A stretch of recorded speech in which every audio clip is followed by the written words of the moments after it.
What if all the commercials you've ever seen were all trying to sell you the same product? Find out what that is today on Redemption Youth Online.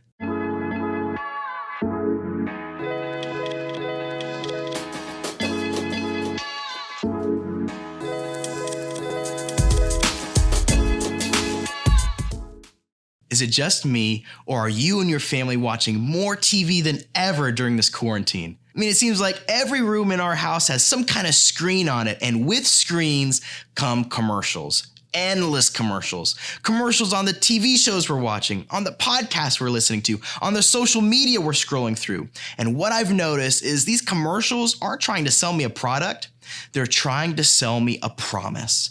They say, look, if you buy my product, I promise you will be happy, you will be fulfilled, you will be whole. But what I've found and what you've found is the more we buy, the more empty we feel. The more we purchase, the less we actually have. And this kind of consumerism, this kind of sales pitch existed even back in Jude's day. In the time period that Jude's writing in, it was unheard of for rich people to be with poor people.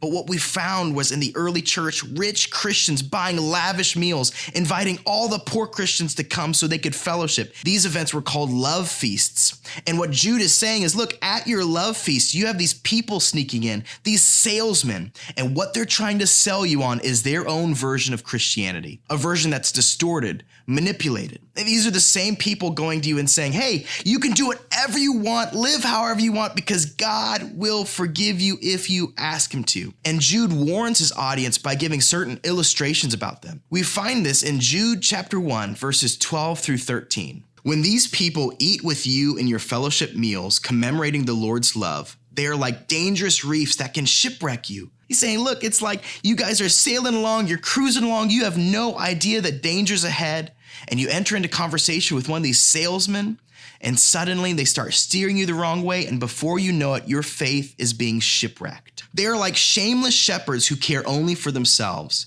Shepherds in this time period were supposed to take care of the flock before they took care of themselves, but these guys are selfish. They're not interested in bettering the people that they're selling to. They're only interested in bettering themselves. They're like clouds blowing over the land without giving any rain.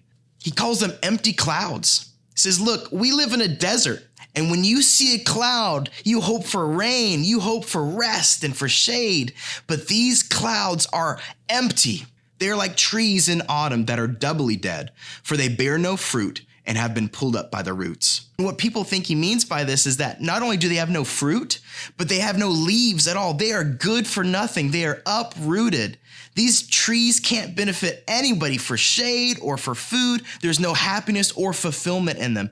They are like wild waves of the sea, churning up foam of their shameful deeds. What he's saying is, look, you come to them and you expect to get a refreshing drink of water to satisfy your soul, and instead you find them wild, churning, salty, and instead of quenching your thirst, they're making you thirstier. Stop drinking from them before you drown. They are like wandering stars, doomed forever to blackest darkness. Now, in this time period, stars were crucial for navigation. If a star moved, you were going in the wrong direction. And he's saying these stars, these guides are leading you astray. They themselves are wandering away from God. And when you follow them, they will take you further away from Christ than closer towards him. The bottom line that Jude is telling his audience is, look, don't buy the lie. Stop buying it. These people will always overpromise and underdeliver. They're not interested in making you happy. They're only interested in making themselves happy. Don't listen to them. And for a culture like ours, surrounded with commercials, experiencing them almost every moment of the day, this is a lesson we have to learn. All these people trying to sell us stuff, newer cars, better phones, bigger houses, what they're really selling is the idea of happiness. And we buy it every time, not realizing that we are being played.